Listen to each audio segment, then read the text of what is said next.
thought, again, in the kind of spirit of setting the scene, I would start with kind of a brief look at kind of the challenges of the energy transition and what clean energy industries are trying to do.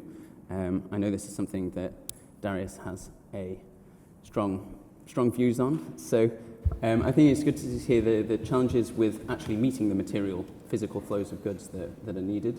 And if you want to introduce yourself when you begin. Great. Well, I can talk about that for 2 hours. But how much time do I have? Like 5 minutes?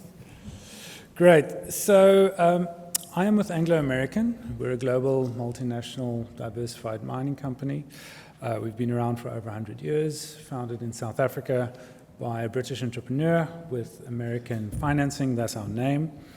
And over the years, we've been the largest gold mining company in the world. We're currently the largest platinum miner in the world. We own the largest diamonds business in the world.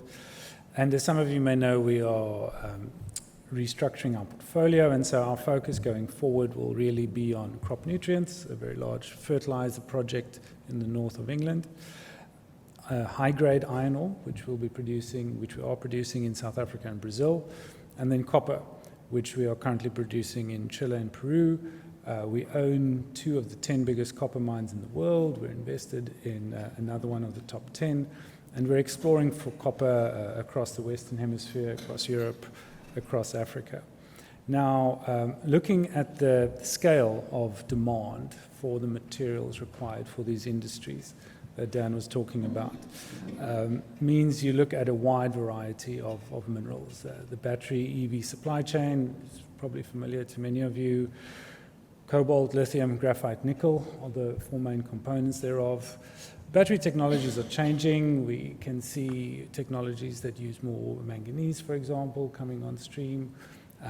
Sodium, iron ore, all of those materials will see varying demand curves depending on costs, depending on supply restrictions, etc. But copper really is cross-cutting to all of the energy transition industries. Copper is also seeing significant demand from its usual source, which is development and overall raising living standards, industrialization, etc. So an interesting statistic is if you look at the total accumulated stock of copper in the world, which we have a rough estimate of around 400 million tons, 400 to 500 million tons, and you look at where it has been produced, where it has been consumed, you've roughly got a copper stock per capita of around 200 kilograms of copper per person in the developed world. So the lives we live, the economies in which we live in, result in that level of consumption. In the developing world, it's around 40 kilograms per person, per capita. So it's essentially 3 times more copper that is required to maintain our type of society in the developed world than in the developing world. And if you look at the Sustainable Development Goals, the targets of eradicating poverty, if you look at overall economic development trends in Asia, Africa, other parts of the developing world, you can expect for significant copper demand to come down the pipeline. So that's in addition to what the energy transition is demanding. And as many of you know, just for those who might not have the stats ready at hand, wind in particular is the most copper intensive of your energy, electricity generating technologies. EVs, even though they use battery EV components in large numbers, average EV uses 4 times more copper than a combustion engine vehicle, and the batteries all have copper foil around them. So regardless of how the battery technology changes, that copper demand will remain constant. And then something we often forget is data and artificial intelligence, big consumers of copper. Data centers are very energy intensive. They require lots of electricity. They require lots of cooling. And even the cabling connecting chips has copper in it, more so than fiber optics. So those 3 drivers mean that copper demand is going to be unprecedented. And we've seen numbers from the IEA talking about the overall cost of providing the materials for the energy transition requiring around $400 billion over the next 20, 30 years. Our own calculations factoring in these other demand drivers, it gets closer to $1 trillion. So we recently opened our latest copper mine, Tier 1 copper mine in Peru, the Quellaveco mine. And if we were to build that mine today, it would cost us between $35,000 and $40,000 a ton per production ton. That mine will get up to around 300,000 tons when it's at its peak. But if you make the calculation of all these various demand drivers, that is how you get to that number of closer to $1 trillion.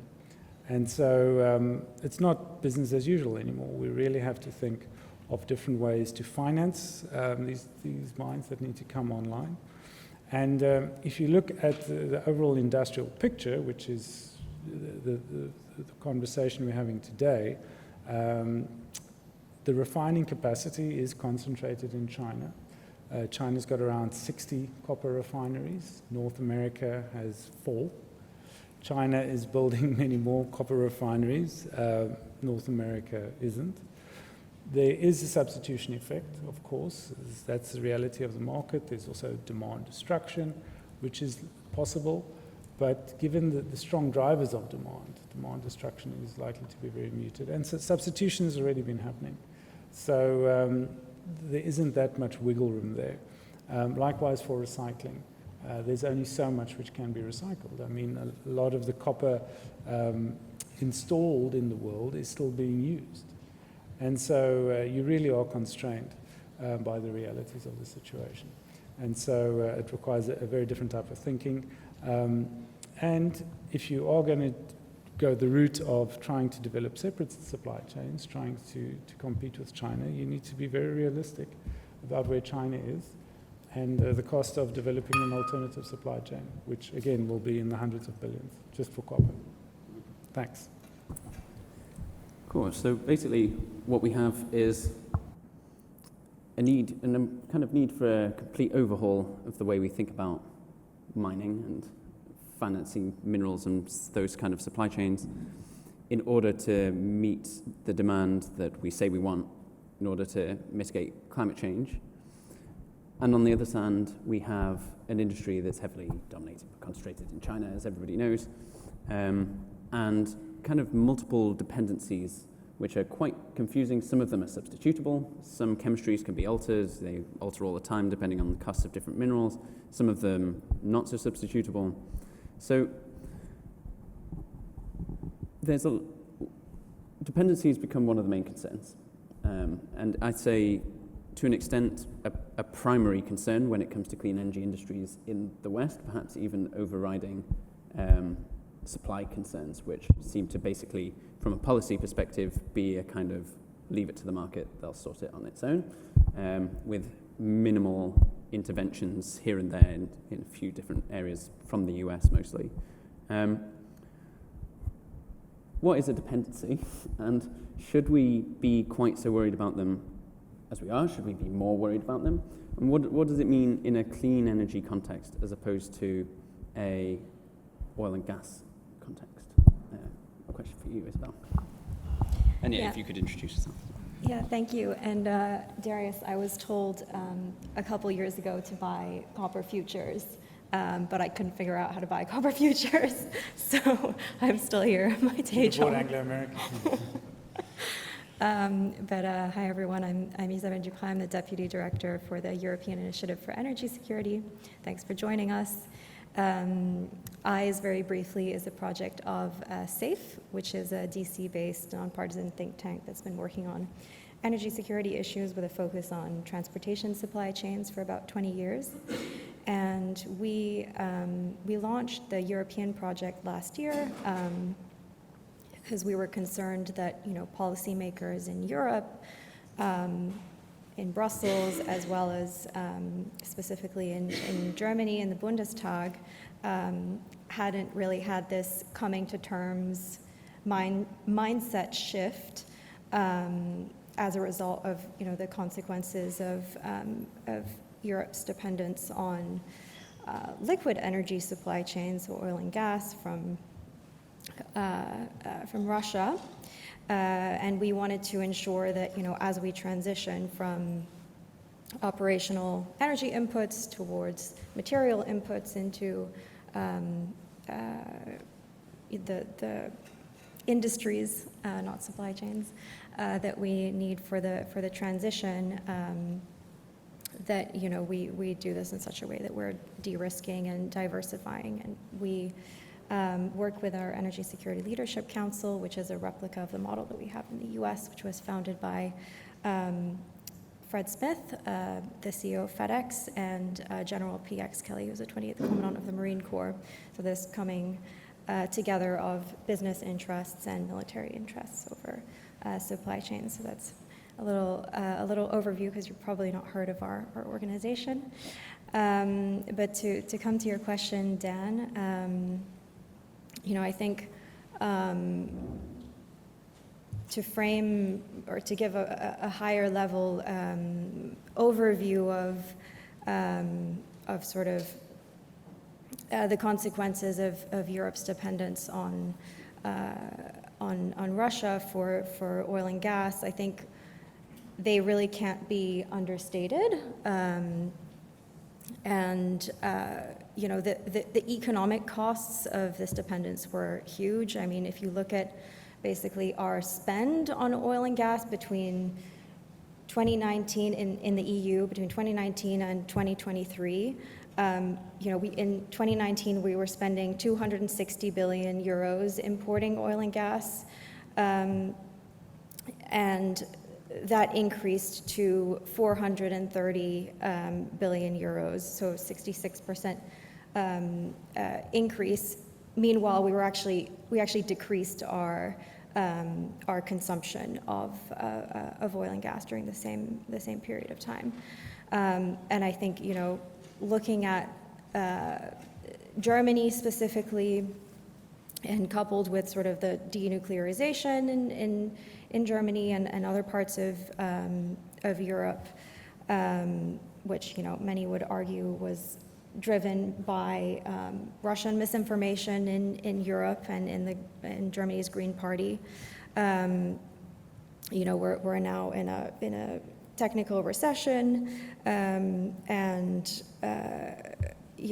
coupled with the huge costs of developing LNG infrastructure, the economic consequences are really, really huge, and I think often kind of brushed under a little bit in Brussels. And then I think there are other environmental consequences of this dependence, which wherein Europe, by shifting from pipeline towards LNG, we priced out a lot of global South countries from LNG markets. So they're now having to burn, they were having to burn more coal, for instance, in Pakistan and Bangladesh. So yeah, I mean, to put into perspective, the Russian the reliance on Russia does not at all compare to China. I mean, we basically lost the equivalent of a Norway in gas, about a third of our gas imports. And then across Europe there were different levels of dependencies. Some smaller countries where Russia was the sole supplier, and then other countries where such as Germany, which is obviously the largest importer, with a dependence of about 55%. And then you've already talked about some data on China, and as you said, we can't really, it's not an apples to apples comparison because it's very different markets and price volatility that impacts these different sectors differently. But I mean, looking at minerals, the processing dependencies on China, I think for any minerals between 60 and 100%, and not to mention, that China has basically sought stakes in major mineral deposits across the world, and now produce, between 70 and 90% of the world's battery components. And I think, China's ability to exercise leverage over its competitors is not just theoretical. If you look at, what's happening with Northvolt now in Sweden, I think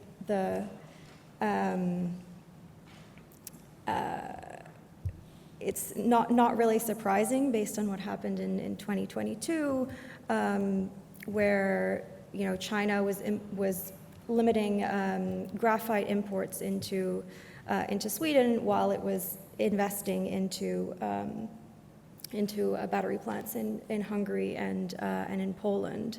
And I think, now the risk of, obviously we might touch on EVs later, but what happened in Germany with the solar industry is that, you had massive layoffs because of, and bankruptcies because of dumping of panels.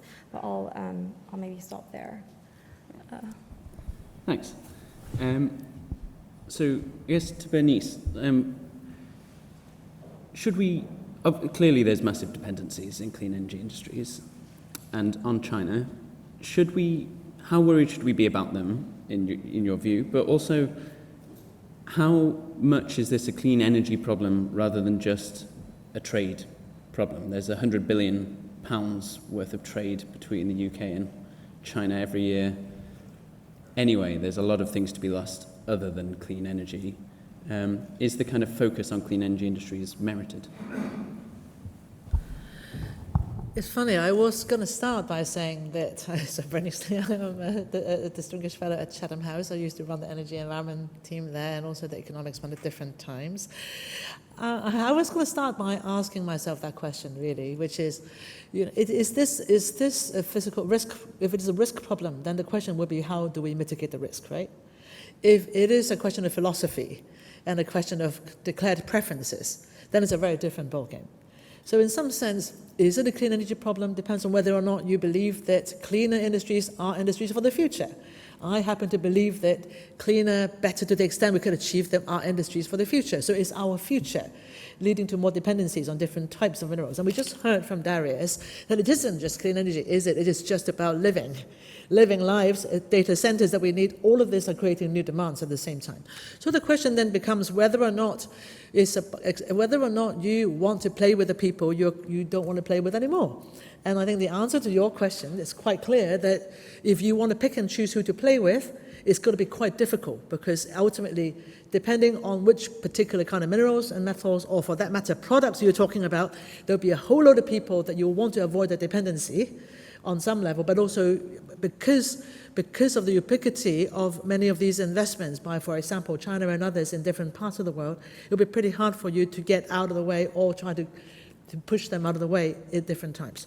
So then the question becomes whether or not your people support you or not. So I just look at my lovely colleague Chris, who's in the audience here. We just did a poll recently asking different people in 8 countries how they feel about buying Chinese products, and will they therefore support their governments in buying Chinese products. Solar energy, EVs, among others that we asked the question of. And the answer is perhaps not surprising. In Germany and the US, people don't think that their governments should be doing this, or they think a lot less the government should be. Whereas if you look at other parts of the world, Indonesia, we asked Turkey, we asked Brazil, the polls in a couple of countries, and you will find very different results, which is that, and the same if you travel to Mexico City, or for that matter, Rio, where I was recently, you see BYD taxis everywhere, right? So in a way, it's a very different kind of public acceptance level. So therefore, I think it's very difficult to answer the question without basically saying it depends on who you are and what you want, and you yourself pointed to that, and I, by the way, want to congratulate you on what I thought was an absolutely excellent introduction of the swathe of issues that we are talking about today. Because ultimately, this societal acceptance is not just about trade, it is also about whether or not we want our industries to come back here, right? I mean, again, even in this room, I've said this before. I live in Swiss Cottage. I can't have a restaurant down my end of my street being built without citizens complaining about having a new restaurant with new noises down the road. So the question about reindustrialization is serious and real, and local pollution is particularly challenging. And therefore, how do we get the consensus that we know we need to build all these new industries again? Not least because we have basically more or less all agreed, without saying it out loud, that market forces may not solve our problems for us anymore. Which means that we now have to start looking at all these tools that we've given up for 20, 30 years and start subsidizing again. And I'm sure Anders will talk more about how China did it and whether it's replicable. Because ultimately, when you think about whether or not we can do it again, we don't even know whether industrial policies really work in different parts of the world, right? I mean, in the G20 at the moment, Brazil is very interested in looking at how do we compare different types of industrial policies. Do they work, do they not work? And especially in countries like Brazil, they knew it didn't work 30 years ago. Or how long ago was it? 70s. A while ago. Sorry, I'm thinking I was born in the 70s. I should know how long ago that was. Oh, more than 50 plus years ago. So therefore, how do we build the consensus that we know we need to try things differently, as you well know, is building a new engine while we're still running on the old one, while telling the old one we are not going to have you around anymore. So how do we build the societal consensus around this and finding the money that Darias reminded us of, and therefore tackling the challenges that Isabelle reminded us of as well in terms of the excessive dependency? That's the question. So how can you make sure that your people move with you? Seems to me to be the criteria of whether or not you can afford to be dependent. And can we come back to it on the risk question? I can come back to it later. I've spoken enough, I think, for now. Yeah, no, and it's definitely, I mean, the public perception works in many different ways. So you could see even in kind of the decline of the City of London as a mining financing hub, and it's links to kind of attitudes towards mining amongst investors in the UK versus Toronto or Australia. It kind of pops up everywhere. So, Anders, how did we all become dependent on China? how did this happen? Is it getting worse? And is there anything we can do about it? Yeah, I think to understand how, that's almost the same question as trying to understand how did China become so dominant in many of the fields that we're discussing. Clean energy in general, and then, of course, all the critical minerals processing that we've been discussing.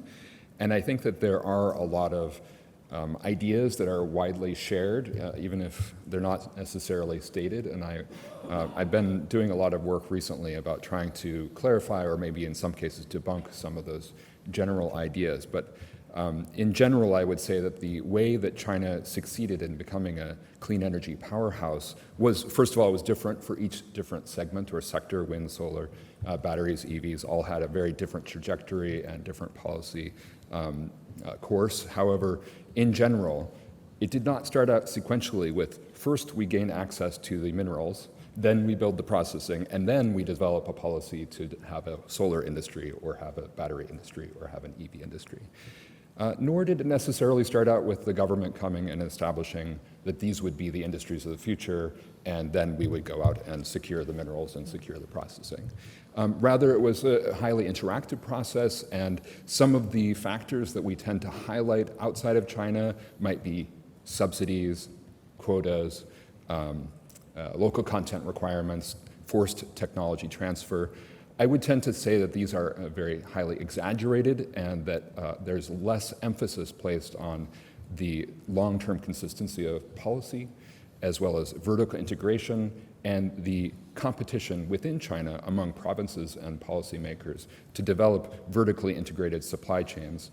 I know you don't like the term supply chains, but to develop vertically integrated supply chains that would, through their demand for critical minerals, through their demand for the inputs to the devices and products that they're developing, inherently bring together all those resources in China, whether it's processing those materials in China or contracting to have those minerals available for when the industry scales up.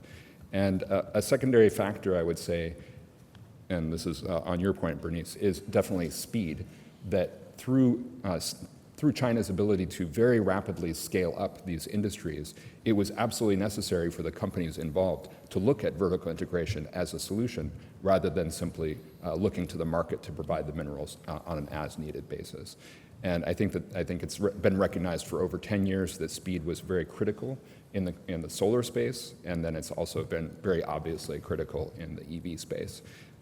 Just one statistic that strikes a lot of people with fear outside of China is that a typical Chinese EV startup can introduce a model approximately once, a new model every 9 months, whereas the cycle is more like 2 years at a minimum outside of China.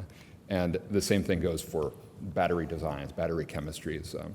And in a lot of cases, because these vertical integrated clusters are highly competitive within China, many of the solutions to our dependency-related problems, China is actually the country that's working on those the hardest.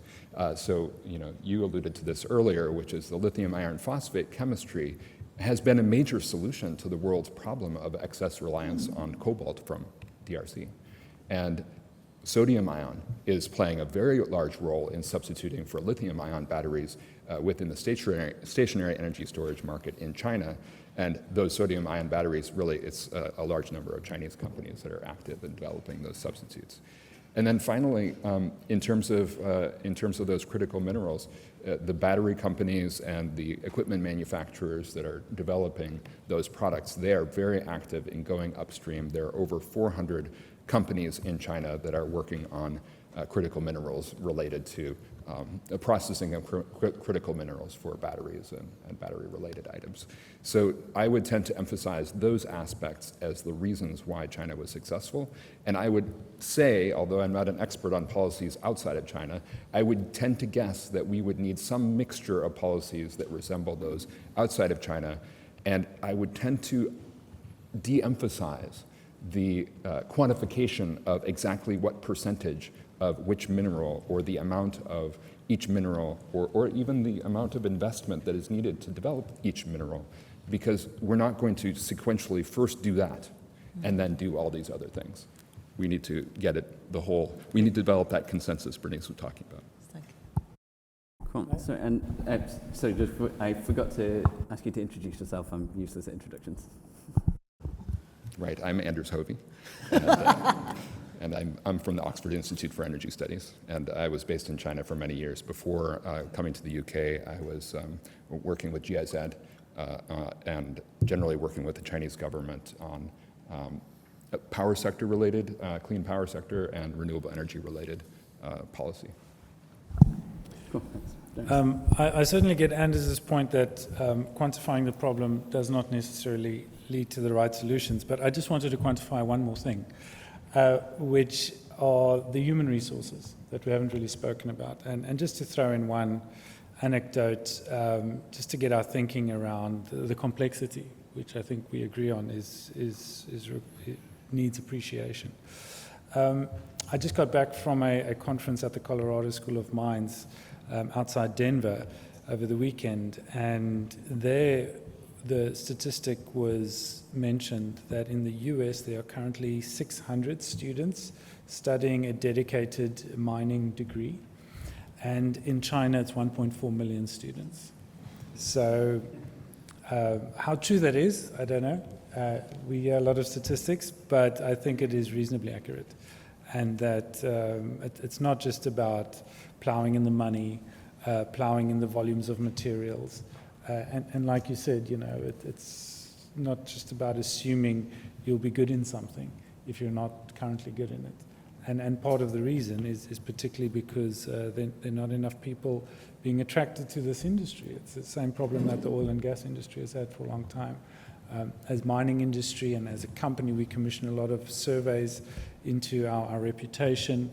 And despite the efforts into making mining as sustainable as it can possibly be, we continue to struggle against that perception, and our perception is actually declining, even if as an industry we are becoming statistically and quantifiably more cleaner, more responsible, more socially impactful. Bernice, do you want to come in? Well, I just want to pick up a point that Andreas made, which I thought was important, which is really pointing to, in a way, the industries of the future require a different mindset about innovation. In the past, we think that innovation is about a lot of very smart people sitting in the lab, having an idea, then sending it out to people with money, and then they would invest in factories. But actually, what we learned from solar panels and now increasingly batteries is that the doing is part of the innovation process, because you get closer to customers quickly, and then you have to respond quickly as well. So that goes back to the point I was trying to make earlier, which was about consensus. But actually, how do we do this collectively, given the energy transition challenge is going to be the big challenge, because there's a clock on it and there's a speed and scale question.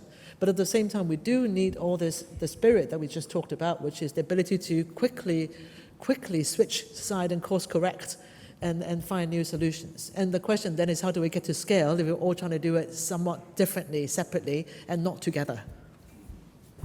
And also then there's so much in that scale that generates innovation and the interest and the training that you get just because you have huge industries that you can't replicate because they have their own momentum. Did you want to come in on this?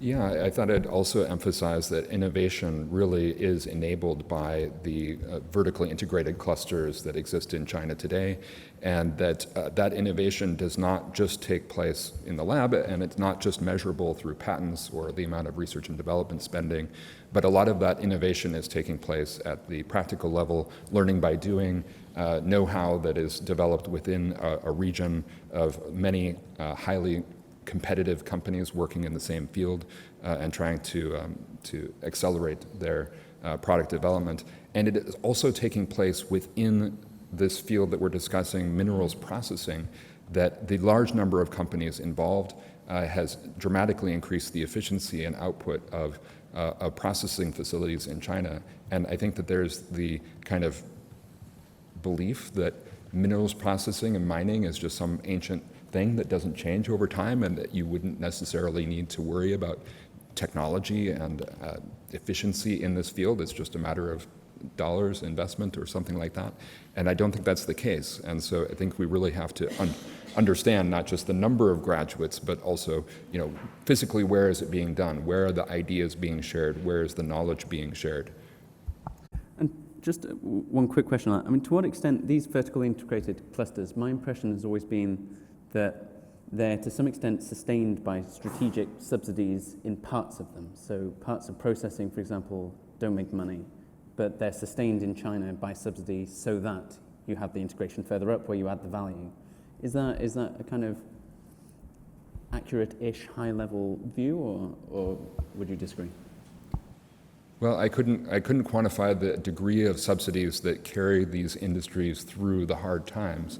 I would say, in general, my expectation would be that it's going to be very challenging to develop some of these supplies and processing capabilities outside of China, because the price very commonly will remain very low for longer than you can remain solvent, and then suddenly there will be some price spike and so forth. And I think that, you know, my point, which I'll just repeat very briefly, is the point that the upstream is invested in by the downstream and led by the downstream. In other words, that battery manufacturers, EV makers, solar panel makers, they are very heavily involved in the upstream and making sure that supply is coming to them. The demand is pulling in that supply to a larger extent than your question seems to be implying, that there's just this government strategy to supply the materials, and that is what has led sequentially to the development of these industries. I wonder whether or not there's a segue to your next question anyways, which is that I think that right now we've got a real-life laboratory. We can find out whether or not it works outside of China, because China is now trying to export that model to Indonesia, to some extent Egypt and Morocco. I mean, in fact, I'm writing an article called Cakeism, because I'm looking at comparing Indonesia, Morocco, Egypt, and Chile in terms of how they use China's need for market access to attract Chinese investments and to build their own capacity. So I think that nowadays we've got a real-life laboratory trying to figure out whether or not you can export that model of vertical integration in Indonesia and others, as they are building, they're both extracting as well as building the factories at the same time of processing, as well as the cars, the car battery ones. So, I mean, I don't know the answer at all. But yeah, but it's not purely a national strategy within China. It is a industry strategy which is being exported. Yeah, exactly. and whether or not they can do it without the kind of, with what kind of subsidy regimes that best suit that. I don't know the answer to the question. So just before we move on, I just have one question for you, Darias. China is moving, is the major processor, as you say, of copper. It's major processor of most, if not all, critical and transition minerals. And its miners are kind of moving out into the universe beyond China pretty aggressively, have been for ages, and are on quite a spree of buying assets, buying other companies and bits of companies and things like that. How do you, within the industry, view your kind of commercial relations with China? It's presumably one of your biggest customers. You must have day-to-day dealings. Are you in joint ventures and those kind of things? How do you get your financing from China as well? What role does it? I think sometimes there's quite a view of there's China and there's Chinese miners and they're funded by Chinese banks and they don't talk to anybody else and they just do their own thing. But in reality, they can they be more integrated? And how do you view them as a competitor / a partner? Yeah, no, thanks. So we've got a number of different product lines. Diamonds generally go elsewhere, not really to China, even though the end market is not small in China. But taking diamonds off the table, looking at our copper, iron ore, steel making, coal, platinum, etc., China is a very large customer because our iron ore mines are on the Atlantic coastline. Not as much of that goes to China as Australian iron ore, for example. But generally, we have a large client base there. Our marketing business operates out of Singapore. We've got a very large office in China. And we have very, very good relations with our Chinese customers. We work with them on optimizing our supply chain to them. And generally, we are very happy with doing business there. If you look at our specific shareholding structure and our specific financing structure that we have in place for a number of our businesses, we don't have as much Chinese involvement as some of our peers, but there are a number of other majors and more junior companies that have got Chinese investment, 10 to 20%. And which, preempting our next topic of discussion, which the West surprisingly finds acceptable because initiatives by the US government and the UK government, etc., have to include as many Western mining companies as they can. And if there's a Chinese shareholding, they're often willing to make peace with that. That said, in the same breath, that there are a number of restrictions, particularly coming out of the US, on foreign entities of concern, etc. But I think there's a surprisingly high level of pragmatism, at least in the short term. Yeah, interesting. Trying to decide whether we should move on to policy or let's talk very briefly geopolitics first, because I said we would. So I think Bernice just hinted at some of it. There's the export of the model, the Chinese model, around kind of the world, obviously involvement in Indonesia. There's a lot of kind of contestation. Certainly you hear more and more about it of, say, the US in particular trying to dissuade a country from accepting Chinese investment, not necessarily providing alternative investment sources. But there's kind of tussles and new countries emerge with resources and want to do manufacturing. Is there a way of thinking about how geopolitics is being affected by these industries? It's a question for Isabelle or Bernice, I guess. But anyone, feel free to chip in. Yeah, I mean, I think when we talk about like exporting the Chinese model,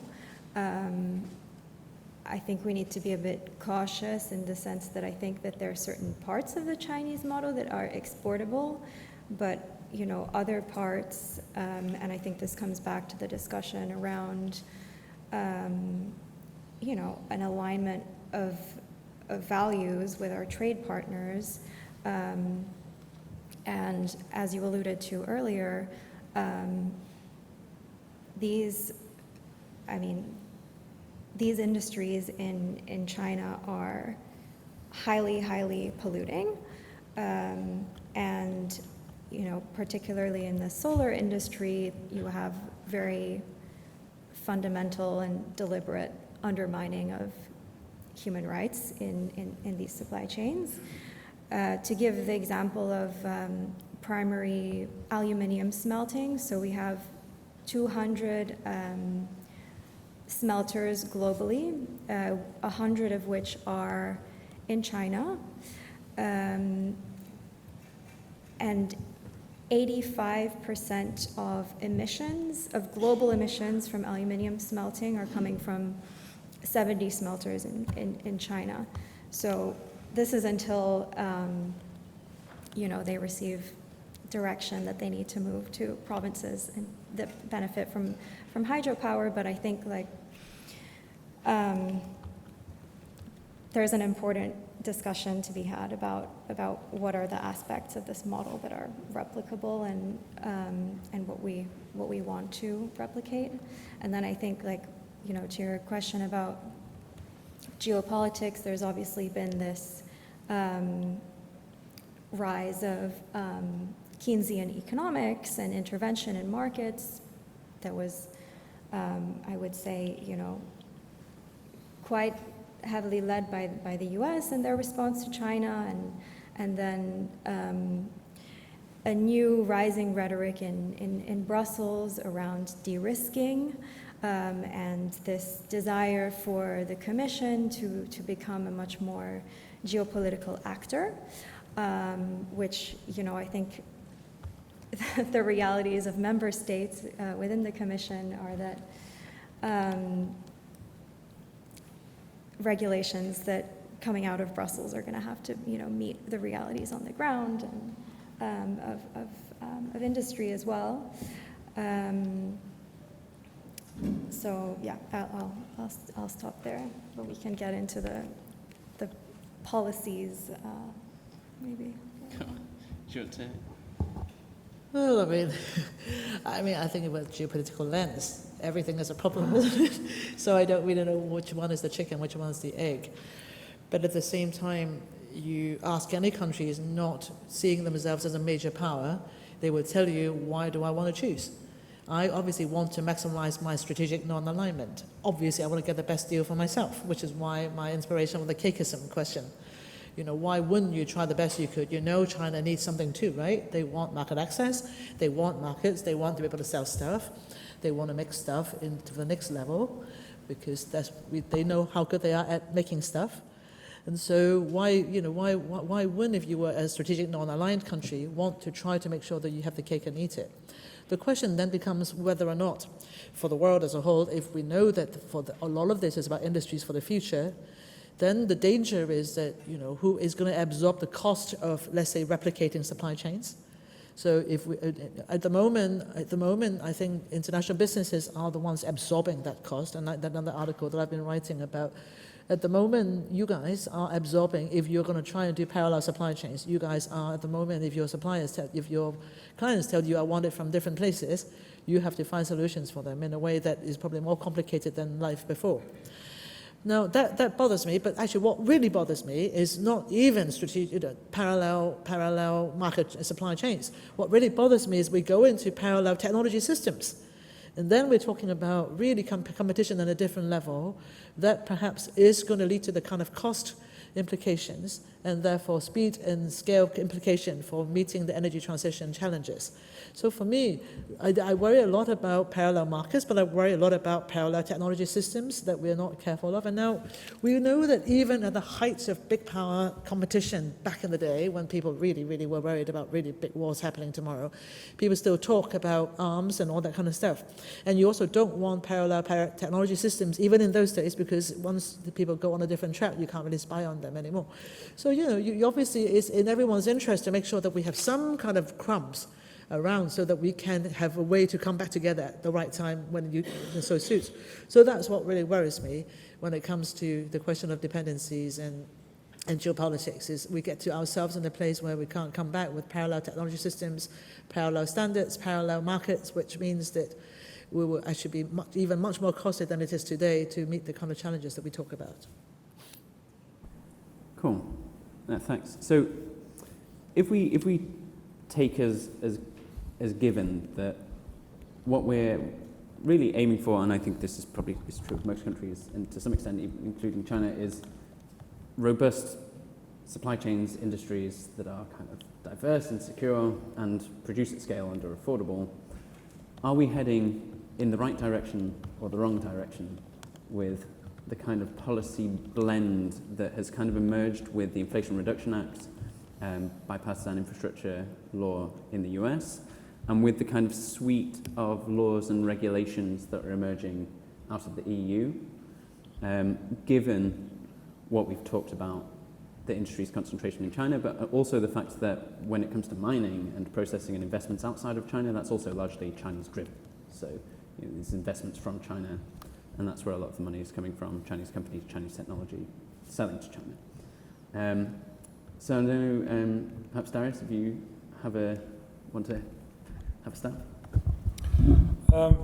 And I see some colleagues from the British government in the room who we have good relationships with. In the same way, we have these good and growing relationships with colleagues from the governments of the US and the EU.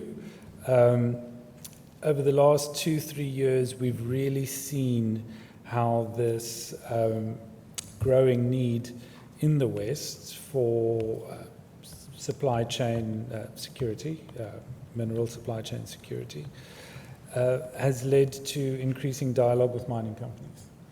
And it's a space where there's a lot of learning from both sides.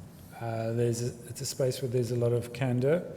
And I see it as a space where we can learn together and figure out how to produce more in general from our side, because we appreciate these supply shortages, and in our view, any impetus to increasing supply is a good thing. And so we also need to appreciate that it takes decades for these supply chains to develop, or it has taken decades, and these clusters, etc., that you see in China are testimony to that. So the policy discussions are moving forward, but to expect that it's going to lead to 10 Tier 1 copper mines being opened additionally every year from next year onwards, that's misplaced. So it's a journey, and it's a journey that we're happy to be part of. And do you, just put you on the spot a little bit, I mean, do you see restrictions that you hear about, so and exist, so restrictions, say, on access to subsidies for electric vehicles in the US if you have any mineral processing in China at all, or recycling, or it comes from China, or things like investment laws like you saw in Canada earlier this year where Chinese investment was turned down because of fears over whether it would pass security screening and things like that. Have you seen any impact on that beyond a few examples on kind of, I don't know, the decisions that you're making, but also kind of the industry's ability to raise the money and technologies that it needs to meet the challenge? From how I look at things, I haven't seen that being an issue. Coincidentally, our next large mining project is in Finland. It's the Sakatti project, which is a polymetallic deposit, some platinum group metals, some copper, some nickel, that we are assessing how to mine over there in a very, very environmentally friendly way. And because of that, we are reaping the benefits of these policy frameworks, of these supply chains that are being established in Europe, etc. So for us, it's not been a hindrance at all. Just on this, the question of these targeted policies and how they lead to companies to make decisions. I think that always when you're designing policy, you have to ask what the goal of the policy is. And for the EV policies that China developed over the years, it's very clear that the government was thinking actively, not just about, okay, how do we reduce carbon emissions in the vehicle sector? How do we improve the overall efficiency of the vehicle fleet? But how do we localize industry in a smart way? And initially, subsidies were designed in a very, I would say, simple, heavy-handed way, kind of similar to the way the IRA is structured around the critical minerals and local manufacturing as the key ingredient. But beyond that, it doesn't go very far. For China, initially started out with this type of subsidy scheme and gradually started introducing more and more requirements so that, for example, to have access to subsidies and to be named as a provincial pilot on new energy vehicles, a province had to show, first of all, that it had an existing auto industry, an existing battery industry. Secondly, that it had inside the province supportive policies to encourage the adoption in that province of these new energy vehicles. And secondly, that province was also making investments in charging infrastructure. So enabling the province, a locality, to have an overarching strategy to adopt on the demand side this product and to also manufacture and not just be a passive recipient of the subsidies. And then within the battery industry and within the EV industry to make sure that a company, in order to be qualified to receive the subsidies, they had to not only be manufacturing locally somewhere, but they had to demonstrate that their company had mastery of the 3 core systems that the government had identified as critical to localizing the EV sector. So that was batteries, control systems, and integration system and motors. It was very clear that the government was guiding this towards localization of technology and to developing from the demand side to the supply chain, up the supply chain to really localize EV manufacturing and adoption, and not just adopting a national strategy and keying it to producing nationally and having the access to the minerals nationally. It's a kind of joined up policy that you don't necessarily see quite so much in the rest of the world between demand and industry. Bernice. Well, I was just sort of reading this article by another colleague of mine at Chatham House, also called Chris, wrote about Africa and investment patterns. So I thought it's good to bring us back to some questions about investments and money and also trade, right? That if you look at the current investment trends, while we talk about Chinese investments, actually most of them, as you also know, at the moment comes from the Emiratis and the Saudis. And so within a matter of years, we'll be talking about a much larger share owned by those assets, which are also mainly driven by sovereign wealth and national, and therefore not necessarily private money. In the strictest sense of the word, in many of these countries. So in some sense, the supply chain dominance of state-owned money is going to continue and very likely to be a different set of countries to the ones we worry about today, which is why we need to be much more careful about the kind of trade trajectory that we took. I have no doubt you'll talk much more about it throughout today in terms of trade and trade policies implications. And the only thing we know is that trade wars never really benefit anybody. I mean, I just read a book called Trade Wars Are Class Wars, so that really obviously affect my thinking about this. And obviously this is not really about trade, it's about domestic politics. So then again, I'm going to go back to where I start, which is therefore the internal consensus and coherence becomes important, because ultimately, I've never seen a trade war, even if you put export control, you have a very minor, very, very short-term benefit. And very quickly you see the supply responses, and you look at even the rare earth minerals debacle back in 2011 onwards. Very quickly we saw there are many, the prices came back down because there's the supply responses coming back up with the high prices, and the prices came back down very quickly. You see suddenly Australia, Colorado, all sorts of places coming back on stream. And I'm suspecting that we'll see this as well. The markets don't necessarily follow reason, but they certainly follow prices, and prices may not be long enough. And so we'll get into these sort of spikes again, which again affect supply for everybody. So I'm sort of worried about the fact that we're not reasonable enough, I don't know what that really means anymore, in general, about the prospect of a cooperative trading system. Means that we will see many more spikes. So then the question becomes, how would you design your trade policy knowing that these will happen, knowing that you can't count on everybody to want to play ball? I mean, what you want is, I think that you want to have an investment signal that would lead to the long-term development and health of an industry. And my perception, definitely in that case that you just raised, but overall, is that industry and investors perceive tariffs as something that can be adjusted upward and downward on a short notice and can basically be negotiated away anytime. And so it's not necessarily going to create an investable circumstance to simply have a tariff and then that's it. Or to simply have an across-the-board subsidy and then that's it, because that can also be taken away when there's a change in government. So we mentioned tariffs. There's 100% tariffs on EVs now from China and the US and Canada. Is this a good thing?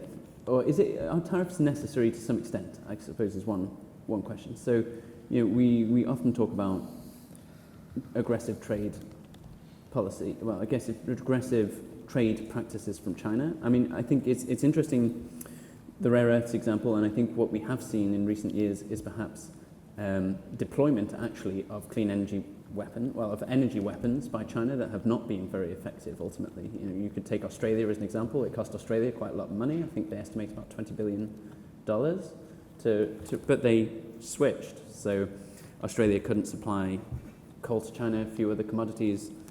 They found new buyers. It kind of worked out. There was a cost, but not that many people went bust, and it worked out. Same with rare earths in Japan, gallium, graphite, on the one hand. On the other hand, aggressive low prices has been very effective at driving competitors out of the market. And there's one way to deal with aggressive low pricing is tariffs. So thinking a little bit more about it, is that the right direction? Is it necessary while you're trying to kind of build nascent industries? Or is it thinking the wrong way? Do you just need to compete on a different basis, through subsidies or through tax breaks or public land, all of that kind of planning type stuff? Well, historically, China did not use tariffs, but they did use local content requirements. And in many cases, those local content requirements faced similar hurdles as tariffs and were indeed quite temporary.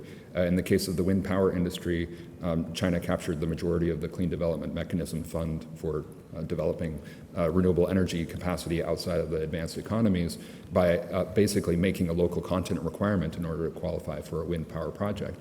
And then after a few years, there was a WTO dispute. China basically lost and had to withdraw the local content requirement. But by that point, the industry had already localized in China and essentially was no longer needed. And I think that will happen kind of again and again and again.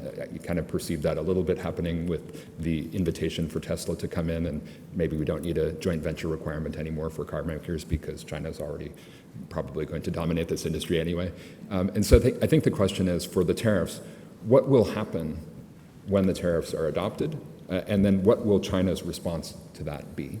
And I think the initial reaction was that the Chinese manufacturers are very eager to expand abroad, and they're willing to set up operations in Morocco and Mexico, and they don't necessarily perceive that would result in a major technology transfer from China to Morocco or Mexico or to the United States or to the EU, because they would continue to control the supply chain in those local areas. And then if that perception has a tendency to change over time, if it does look like there's actually some technology transfer and innovation taking place outside of China that other companies and non-Chinese players are benefiting from, then the Chinese government very recently, I'm sure many of you have seen the news, cautioned that Chinese companies investing in the NEV space in India and Turkey should be extremely careful and not localize any meaningful technology to those regions, because China perceived that those particular countries are seeking to compete with Chinese players. So I think that when tariffs are adopted, there definitely will be a Chinese government response, and there will be attention paid to whether or not the technology transfer that these other countries need is actually going to take place. Yeah, and interesting, I guess, the methods of control that China has over its companies in terms of indirect guidance being somewhat more meaningful in China than in Europe means that it can say, don't transfer technology to other countries if it wants to, and that, with an expectation that that's likely to be followed, I guess. So Isabelle, you wanted to come in and then? Yeah, I mean, I think when you have a hammer, everything starts looking like a nail, and the U.S. has been like very, I guess, enthusiastic, yeah, about its use of tariffs, and obviously whatever the EU does is going to have implications on the UK, as we discussed earlier. But I think, our take is that you need to have this infrastructure on the back end to actually support industry domestically, rather than just using the tariffs as a solution. And I think that the goals established in, for instance, the Net Zero Industry Act and the Critical Raw Materials Act, and I'm glad to hear that you've had a positive experience in Finland. As far as I understand, haven't really, trickled down into like financial institutions in Europe, and precisely on this question of consensus building, and there is a clear conflict with ESG targets that we still need to overcome. Did you want to come in, Bernice, and then we'll go? Well, I was going to say that my friend Simon Evanet, who knows a lot more about this than I ever will, writes from IMD and stuff. I mean, I read his stuff obsessively. He will say most of the time these things. But remember, if you are pro-trade, you will have this conclusion, which is that tariffs probably will hurt your consumers before it will help your industry. Then the question then becomes whether or not you're willing to stay the mile, because that's the most immediate effect, right? Your consumers will buy it more expensively. So in some sense, it is a balancing act that you have to figure out. Now, I don't know the answer to whether or not they will work. What I do know is that if Trump comes in, it will continue. So then the question becomes, how do we adjust ourselves around that? Because that, in the scenario that I'm most worried about, which is the one of parallel bifurcated global market, that is more likely to happen if we continue, because I can't imagine Trump doesn't try to strong arm everybody into doing the same thing. And whether or not we can say no to it, even here, would be another question. Yeah, an interesting question. Tariffs and protectionism seem to be one of the few American bipartisan agreements to some extent these days. So, any questions from the floor? We've talked about quite a few things. More things we could talk about. Hi. Oh, and we have a mic just at the back. So there's a lady in the green.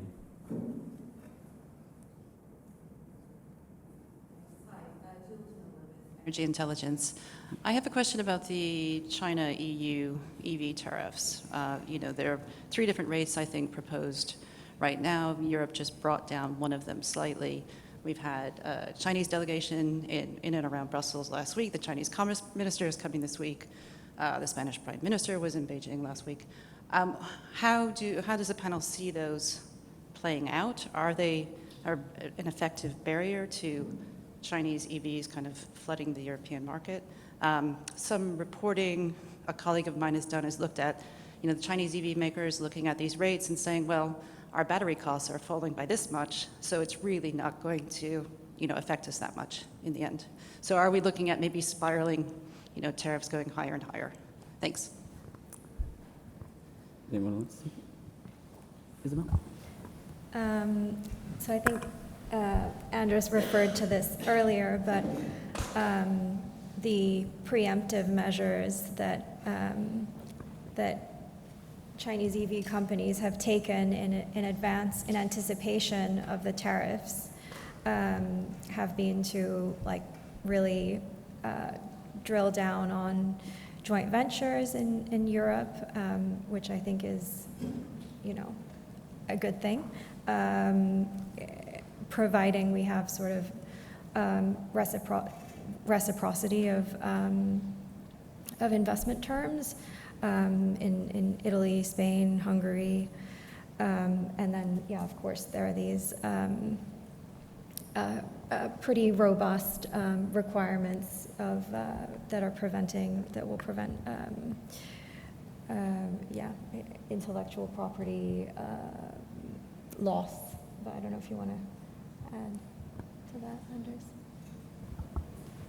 Yeah, I don't have any specific response on the whether the tariffs are wise or not in this case, but I would just say that I do believe that there's going to be some significant battery and auto and clean energy manufacturing located outside of China in the future, and that a lot of that will, as you mentioned, and I wanted to just echo this point, it will depend on, to a large extent, some sort of joint ventures and technology agreements between Chinese players and non-Chinese players. And I think one of the most interesting developments in Europe that I've seen in the last few months was CATL's investment in creating a new battery supply chain cluster in Europe, because they reported that for their new factory in Hungary, they were trying to get some equipment that would be local, not to avoid tariffs or not to meet local content requirements, but rather simply because it just didn't make sense to bring that all the way from China, every single component of their systems. But local players were simply not at the technology level necessary to bring that, what they thought of as fairly simple and basic components for systems. So CATL will be investing $1.5 billion, I believe, in creating some sort of new fund for European battery component suppliers. And I think more than just doing joint ventures and coming with a begging bowl and trying to get the technology to be transferred one way, that doesn't really work. But this idea of working together to create local manufacturing clusters, and whether that's actually ever going to be competitive in Europe for the reasons Bernice mentioned, I'm not sure. But yeah, I don't think that tariffs would necessarily facilitate that type of process. I guess at a high level, if the EU's approach to tariffs has been different from the US and has broadly attempted through its studies, at least if you take it at face value, to negate the effect of subsidies, but not necessarily to prevent the sale of EVs into Europe, which would suggest that if China is very good at making low-cost EVs, which it is, then it will still be able to do that competitively. One thing, I have no kind of insider view on what will happen this week. I think, but one thing you can say that's happened historically is if there are export controls or tariffs brought in that are painful, so these might not be painful enough, often there has been a kind of period of rollback and an agreement with China, and they say, okay, maybe we'll reduce these subsidies for a bit, and then they're kind of withdrawn. There's a deal, everyone announces it, and then over time it kind of creeps back in again. You could see that in semiconductors and that kind of industry over time. So I wouldn't have thought that these would be significant enough, and I also would have thought that given this is a kind of legal process in Europe, it might be hard to kind of just roll back in an agreement with China. But that's I don't have any special knowledge on that. The gentleman in the middle. Thanks. My name is Alan Leung. I'm with Macquarie Group here in London. Question for the panel: given kind of the analysis and the bit of forecasting you've highlighted, and some of the challenges across the supply chain side, across the policy side, some of the geopolitical realities, where do you see the world in 2030?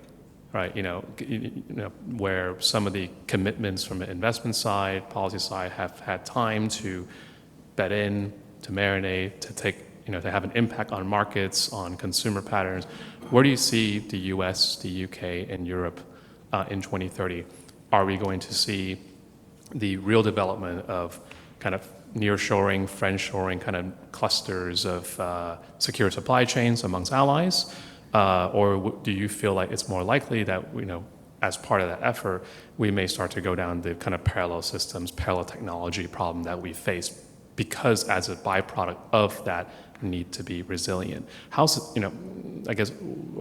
do you think the direction of travel will be? So, yeah, where do you see that world in 2030 from your perch? Maybe, Darius, do you have a view on that? Well, I'll express the caveat that I don't look at things as holistically as my colleagues on the panel. But looking at it from the perspective of the supply pipeline, I think we'll see progress.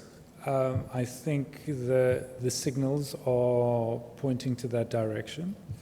It's a process that is unprecedented, and so it will take longer than expected for the various role players to figure out the model that works best, that is the most effective.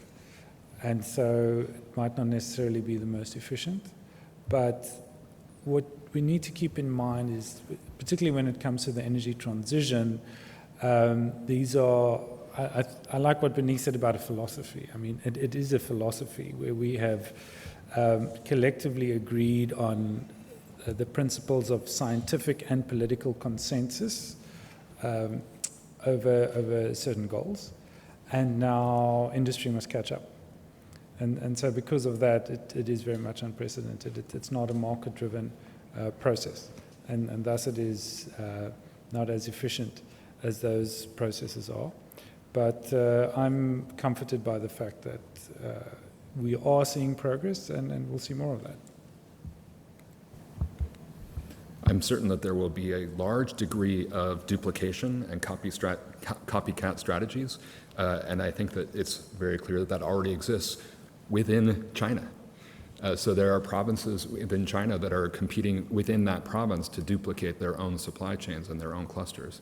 And I think that that, to some extent, will and probably has to happen outside in order for the energy transition to succeed. I think that basically the political economy of the energy transition is that if you do not have any industry related to clean energy, you will be the last to pursue strategies to adopt clean energy. And so politicians kind of forced to recognize this over time, that advocating for a carbon price in the absence of any industry that would benefit from such a carbon price did not lead to the adoption of a carbon price. So that there had to be some sort of industrial strategy and beneficiary of low carbon industry in order to adopt such policies. And I perceive as well with the Chinese example that the countries that succeed the best at adopting clean energy and developing some industries related to clean energy probably are those that are committed for the longest term, to the extent possible that it's to have a consistent policy, that are most committed to deploying clean energy. So it's not necessarily to lead with the industrial strategy, but to probably lead with the deployment of clean energy. Happy to just jump in quickly on Europe. I think it's a really good question.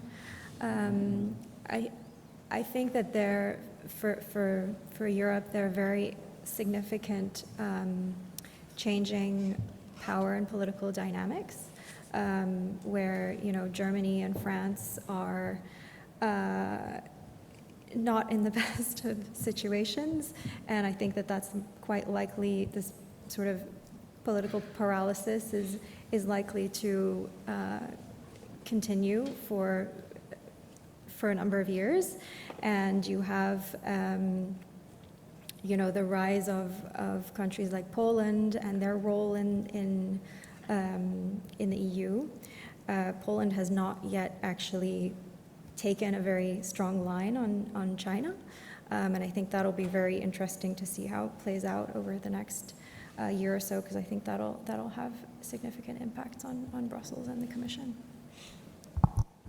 I should probably make 3 points, I think, on this as well, which is that, the first one is that if you look at like the industrial strategy and the investments on offer in Europe and the United States to an extent has money on the table and stuff will happen to an extent, but really there's not really enough money, and you don't look at Europe and say, okay, yeah, it looks like we're going to be doing lots of metals and chemicals and things that are actually needed if you want the whole supply chain.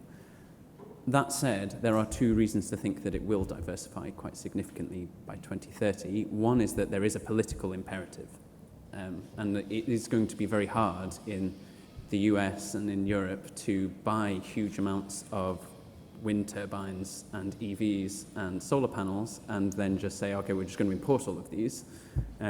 Politically, that's going to be very difficult for anybody, and there will have to be solutions, probably. So I would say that from my looking at it, personally, it doesn't look like there's very much money there, but the political imperative is there, and that will drive change over time, probably. And this third point is that diversification will almost certainly happen from China. So China is already investing abroad. So there will be diversification in the sense that things don't necessarily have to go to China. They may be done by Chinese companies, but the investments that are happening in Indonesia, in Chile, they're really growing industries. And that's happening outside of China, and to an extent, it is diversification. I mean, the fact that it's there, the expertise is there, the infrastructure is there, the law is there, means that it can survive probably on its own, and would also probably survive at some point a transition away from Chinese ownership if that were to happen. So I think there are reasons to think that China is going to remain at the top of the table. It's just so far ahead, but diversification will happen. There will be more value addition in Europe. There'll be more value addition in the States.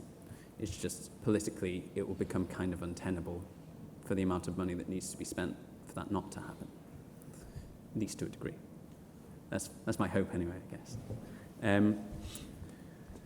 So we're at time, unless there's any kind of, we could take one final question, I guess, but I think we're okay.